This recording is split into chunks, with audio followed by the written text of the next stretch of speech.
तो हेलो बच्चों, आज मैं क्लास 10th प्रश्नावली 1.3 का क्वेश्चन नंबर तीसरा का वाला बताऊंगी, तीसरे का तीसरा, जिसमें पूछा है कि 6 प्लस करड़ी में 2 एक अपरिमेय संख्या है, तो हमें सिद्ध करके बताइए।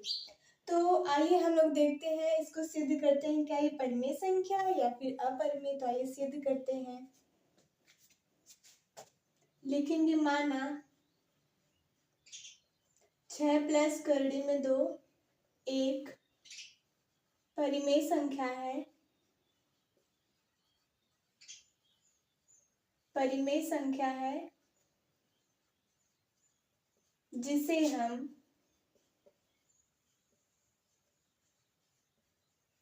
P बटा Q के रूप में लिख सकते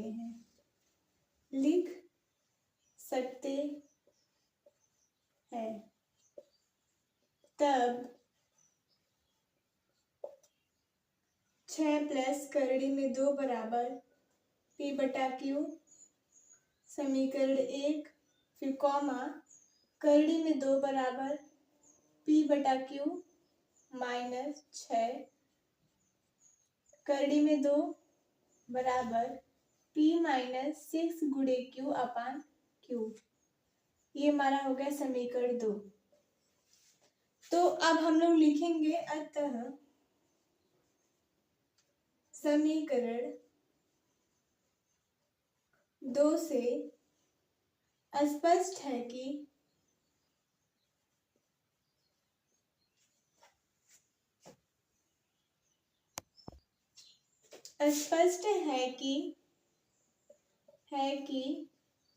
करड़ी में 2 एक अपरिमेय संख्या तथा P minus 6Q upon Q एक परिमेय संख्या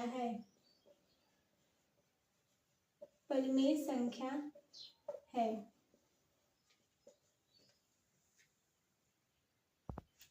ये दोनों लिखेंगे, ये दोनों कौन दोनों? समीकरण 2 करड़ी में 2 is equal to not P minus 6Q upon Q कभी बराबर नहीं हो सकते, कभी बराबर नहीं हो सकते।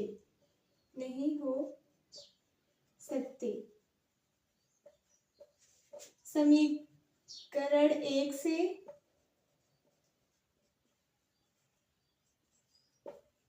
से स्पष्ट है कि P व Q परिमेय संख्या होकर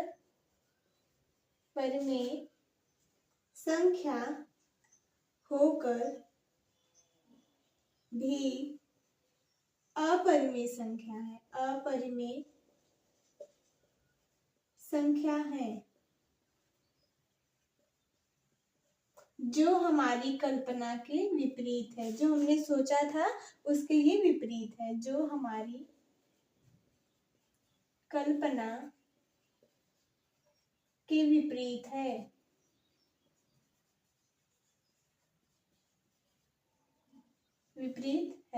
लिखेंगे लास्ट में, अतः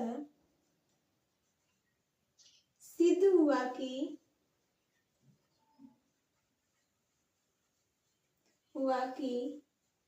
6 प्लस करड़ी में 2 एक अपरिमेय संख्या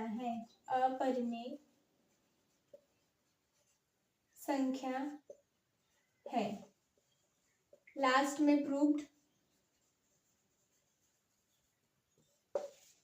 चलिए आइए एक बार हम लोग फिर से देखते हैं। लिखेंगे 6 प्लस करड़ी में 2 हमसे पूछा है अपरिमेय संख्या है, तो पहले हम लोग इसको परिमेय मानेंगे। माना 6 प्लस करड़ी में 2 एक परिमेय संख्या है, जो हम P बटा Q के रूप में लिख सकते हैं। तब 6 प्लस करड़ी में 2 बराबर P बटा Q, समीकरण 1, करड़ी में 2, 6 को पक्षांतर करेंगे तो ये माइनस में हो जाएगा, तो करड़ी में 2 बराबर p माइनस क्यू, इसका जो मतलब गुणा करेंगे तो p minus 6q upon Q समीकरण 2 मान लेंगे। तो लिखेंगे अतः समीकरण 2 से स्पष्ट है कि करड़ी में 2 अपरिमेय संख्या है तथा p माइनस 6q एक परिमेय संख्या है। ये दोनों कभी बराबर नहीं हो सकते। समीकरण 1 से ये भी स्पष्ट है कि p व q परिमेय संख्या होकर भी अपरिमेय संख्या है, जो हमारी कल्पना के विपरीत है। अतः सिद्ध हुआ कि करड़ी में 6 प्लस करड़ी में 2 एक अपरिमेय संख्या। लास्ट में प्रूफ लिख दीजिएगा क्योंकि पूछा गया है। तो इसी प्रकार से हम लोग का ये पहला चैप्टर खत्म हो चुका है। और जो अगर आप चैनल पे जाएंगे तो आपको सभी क्वेश्चन का आंसर मिल जाएगा और मैंने सब बता दिया है एनसीईआरटी बुक से। तो अब हम लोग आगे के चैप्टर में चलेंगे।